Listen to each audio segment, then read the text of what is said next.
자, 이호상 목사님, 여러분 잠시만요. 근대 문화진흥원 원장님이십니다. 교육건강연구원 원장님께서 여러분 박수 한번 맞아주시면 감사하겠습니다.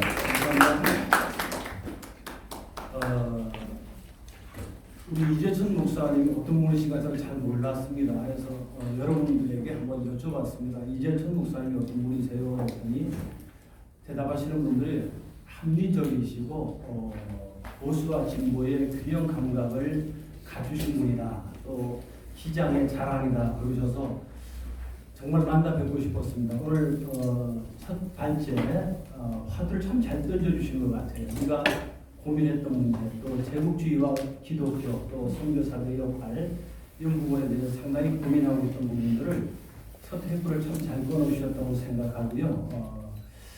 우리가 항일 민족운동 그리고 한국교회 이 부분을 정말 우리가 3.1운동 100주년을 보내면서 다시 한번 짚어보고 다시 새겨보는 귀한 자리인 것 같습니다. 많은 사람들이 일본의 역사 왜곡을 분노합니다. 저희가 한 10몇 년 전에 일본의 역사 교과서 왜곡 사건이 일어날 때에 제가 일본 대사관 앞에 가서 1인 시위를 했습니다. 피켓을 들고 1인 시위를 했더니 뉴시스라고 하는 신문사에서 아니 왜 나와서 1인 시위를 하십니까? 그래서 제가 딸을 하나 키우고 있는데 딸이 아빠 그때 일본이 독도는 우리 땅이라고 또는 이제 일본이 역사를 왜곡할 때 아빠는 뭐 했어라고 이야기하면 나는 그 딸에게 할 말이 있어야 될 것 아닌가. 그래서 나와서 이건 잘못됐다라고 항의하고 시위를 하고 있습니다라고 이야기를 했더니 그분이 또 기사를 써서 그걸 내셨더라고요. 역사는 우리가 생각하는 것처럼 왜곡될 수 있습니다. 역사가 왜곡되고 있지요. 어떻게 보면 우리가 생각하고 있는 것이 상식이라고 한다면 상식이 조금 더 이렇게 아름답게 비춰지게 되다 보면 미화가 되고요. 미화에 조금 더 올라가게 되면 이게 이제 왜곡이 되는 겁니다. 예를 들면 뭐 북한의 이야기도 있잖아요. 모래알로 뭐 총알을 만드시고 모래알로 식량을 만드시고 그러면 이제 벌써 영웅이 되는 거죠. 사실은 우리가 알고 있는 것들이 상식인데 사실로 좀 더 발전해 가고 진실도 좀 다가가야 역사가 발전될 수 있지 않겠는가 그렇게 생각을 합니다. 그런데 우리가 살다 보면요 시간이 지나감에 따라서 역사가 점점 더 미화되고요 기억에 오류가 생깁니다. 기억이 자꾸만 오류가 생기는 거죠. 그래서 아마 그랬을 거야. 그리고 좋은 방향으로 자꾸만 생각하게 됩니다. 그래서 진실과 사실에 접근하지 못하고 그것을 놓쳐버리는 경우가 많습니다. 특별히 우리가 역사를 대하다 보면 알고 있는 상식들이 사실은 알고 있는 상식이 맞는가? 국정교과서적인 그런 상식을 가지고 아직도 우리가 역사를 바라보고 있지 않는가? 예를 들면 1919년의 상황으로 돌아갔을 때에 과연 우리는 그 현장에 대해서 진솔한 성찰을 하고 진지한 사료를 통해서 그것을 바라보고 있느냐 이런 것들을 참 중요하게 생각해야 되겠지요. 우리가 우리 자신을 가지고 왜곡된 역사, 굴절된 역사를 진실 그대로 직시할 때 역사는 그만큼 성숙하고 발전되어 나갈 수 있다라고 여겨집니다. 그래서 역사 앞에서 솔직해져야 되는데요. 우리는 역사 앞에서 솔직해지자 그러면 그렇게 생각합니다. 뭘 그렇게 자꾸만 그냥 아름답게 보면 될 것이지 진실을 덜추려고 하느냐. 굳이 썩고 병든 것을 덜추어 파헤쳐서 무엇을 배우겠느냐라고 생각하고 걱정을 주시곤 합니다.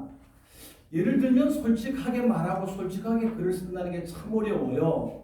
제가 기독교 한국신문의 근대문화진흥원 2017년도에 제가 사무실을 오픈하면서 윤동주 탄생 100주년 기념 전시회 신앙송의 콘서트를 열었더니 어떤 분이 저에게 뭘 하고 싶냐고 해서 제가 근대문화진흥원을 하고 싶습니다 했더니 글씨로 현판 하나 써주셨어요. 그래서 그때부터 근대문화진흥원에서 열심히 책을 보고 글을 써서 발표한 게 한 3년 됩니다. 3년 남짓에 한 50편 내지 뭐 많이 썼으면 100편을 썼는데요. 쓰다 보니까 이제가 한 3년 만에 또 이렇게 우리 한국신문에서 또 이렇게 발표자로 세우셔서 그 중에서 3.1운동 관련 자료들만 모아서 이번에 정리해서 나온 것이 이번에 원고입니다. 이렇게 글을 쓰다 보니까 사람들이 솔직한 글을 쓰게 되면 상당히 싫어합니다. 솔직한 글을 쓰려고 하면 용기가 필요합니다.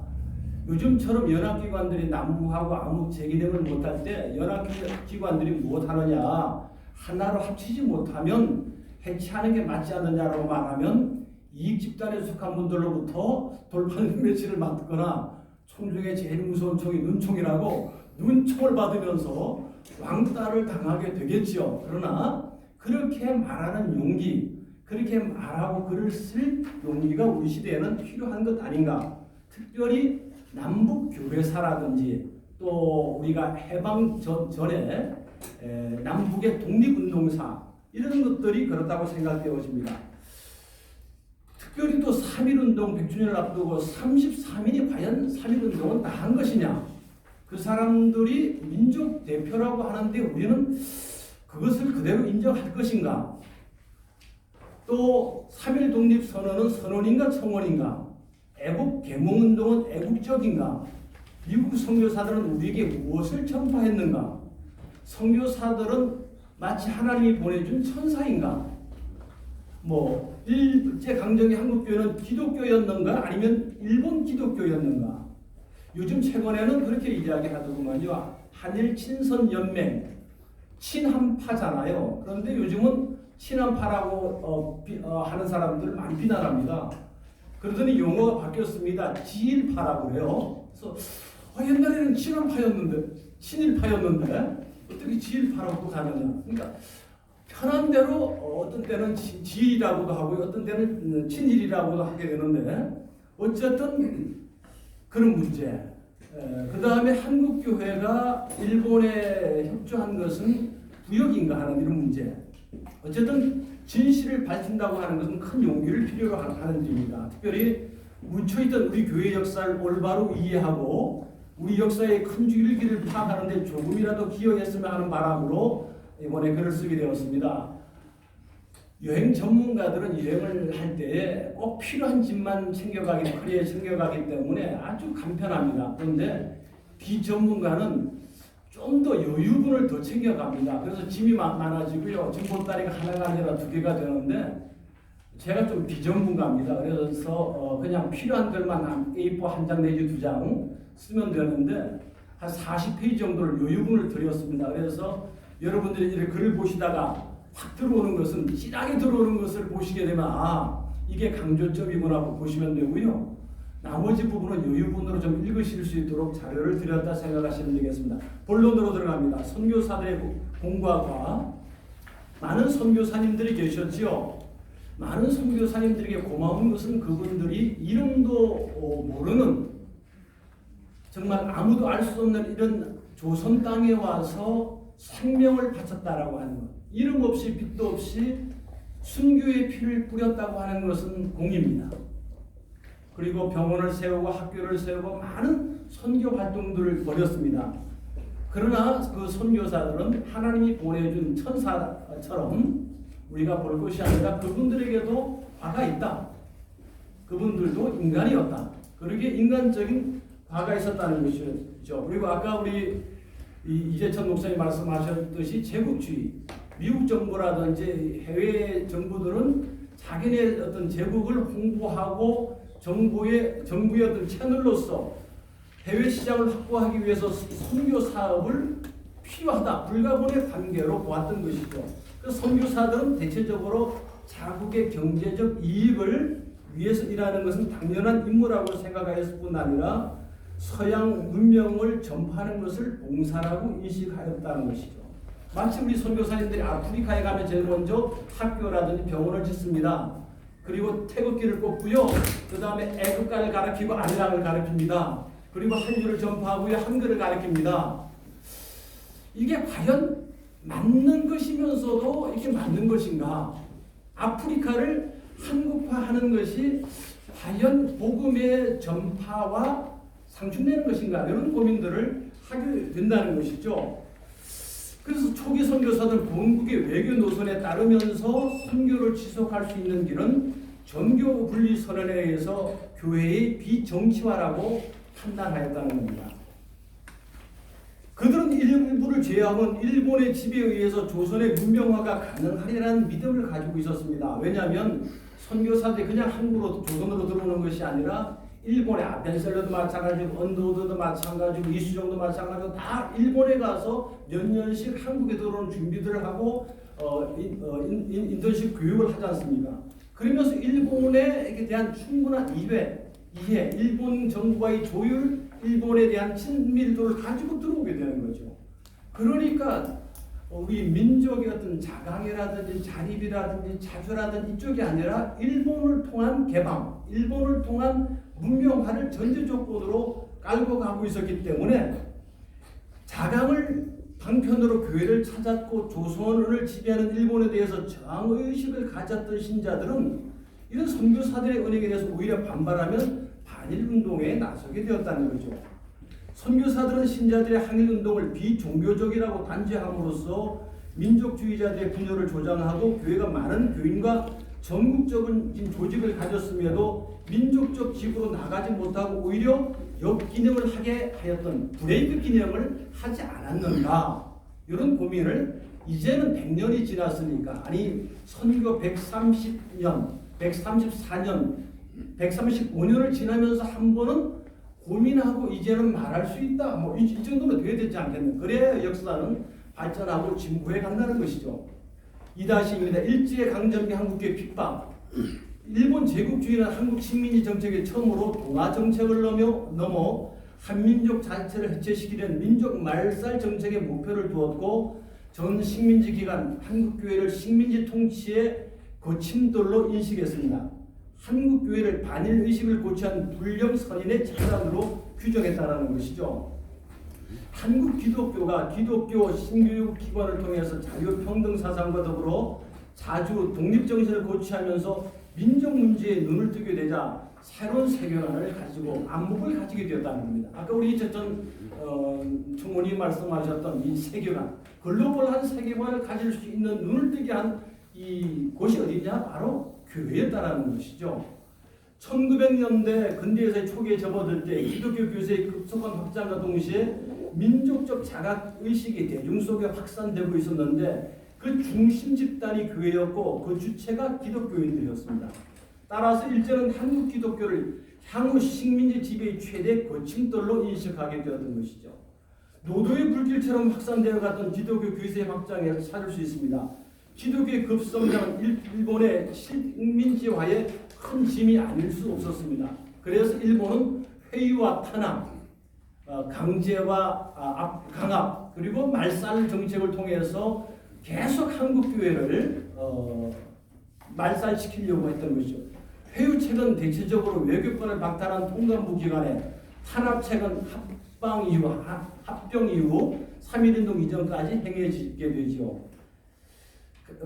배고인 사건, 강제병합 이후에 배고인 사건도 일어나게 되고요. 그 다음에 남산에 신사를 만들어서 신사를 한 1,400여 개를 만들어서 곳곳에 신사를 세우고 신사를 참배하게 합니다. 제일 처음에는 그냥 학교까지 하는 것은 1937년까지 그렇게 가지만 1937년 이후에 교회까지 이제 신사 참배, 동방요배, 동방삼배죠. 일본의 천황에 참배하게 되는 삼배, 우미유가바라든지 찬송가에서 예수님을 또 하나님을 왕으로 구주로 나온 부분들을 다 삭제하고 종이로 붙이고 찬송가 앞페이지에 한국신민선사, 우미유가바 이런 식으로 붙이고 그것을 가지고 예배 때 예배를 드리게 하는 것이죠. 그러니까 예배가 37년, 39년 넘어가면서 한국교회가 예배를 드렸다 그러면 그때는 그런 것이 예배에 포함되어 있었기 때문에 일본 순사가 와서 지키고 있는 상황에서 예배가 예배되지 못했다는 것이죠. 그리고 일본 일제 신사 참배 자체가 국민 의례처럼 진행되면서 전 국민들이 그냥 신사에 참배하는 일들이 정당화되고 보편화되는 그런 상황을 맞게 된 겁니다. 그리고 우리가 그때 우리는 신사 참배하지 않았다. 그게 아니고요. 그때 교회가 있었다면 그 예배는 당연히 신사 참배가 들어가고 동방요배가 들어가고 황국시민선사가 들어가고 유가바가 들어가고 천문왕에 대한 충성이 맹세가 들어가는 그런 상황에서 우리가 신앙을 지킨다. 이게 상당히 쉽지 않았던 것이죠. 자, 그래서 일본은 1137년 이후에 침략 전쟁 수행에 순행하도록 교회를 그렇게 만들어 갔던 것입니다. 2-3으로 넘어가게 되면 이제는 항일 독립운동, 동학농민전쟁이 그 시초라고 할 수 있습니다. 항일 의병운동의 시초라고 할 수 있는데 농민운동 이후에 1895년에 식량 수탈 사건, 그 다음에 1907년 정미의병, 그 이후에 이제 그 덕들교회에서 24개 예배 초소를 돌보는 구현영 전도사가 그의 아들 전도사 구정서와 체포되어 주민들이 보는 소시장 위루나무에 묻고 공개 총살당하면서 성직자로서 최초의 순국자가 나오게 되죠. 이런 민족순환 앞에서 기독교의 항일운동은 여러 방면에서 이루어졌습니다. 애국 계몽운동과 의병투쟁이었습니다. 경제적으로 납세 거부운동이 있었고요. 1907년에 국채보상운동 등이 있었고 한글운동, 야학운동, 농촌계몽운동, 여성운동 등 농촌에 대한 관심이 초기에는 한국교회에 참 많았습니다. 근데 지금은 농촌교회에 대한 관심이 교회가 상당히 없어지고요. 도시교회가 농촌교회에 관심이 적은 것 같아요.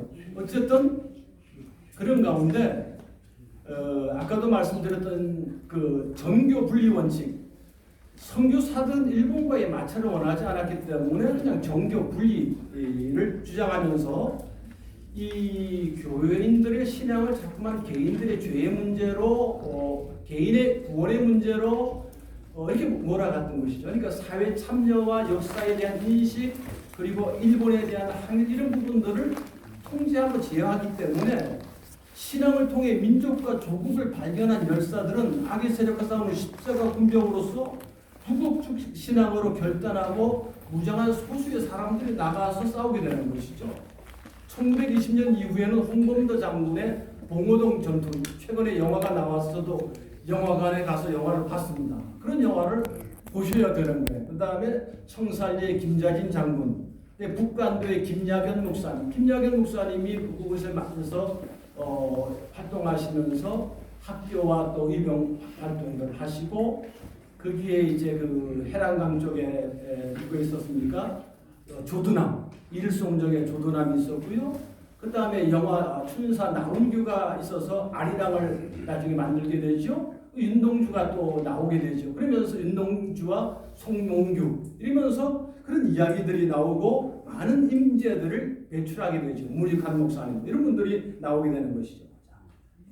그 다음에 항일운동이 무력 항쟁의 모습을 보이던 을사조약 이후에 상동교회 전덕기 목사님, 정순만 등 이런 분들 을사오적 암살을 기도하기도 했고 평양교 교인 정지학 이시영 정문을 뿌리고 무력시위를 하기도 하고 이러면서 독립선언서를 들고 나가게 되고요. 갑고 전투에 의병이 된 유봉진 권사님 길상 전투대를 조직하여 항쟁하기도 했다.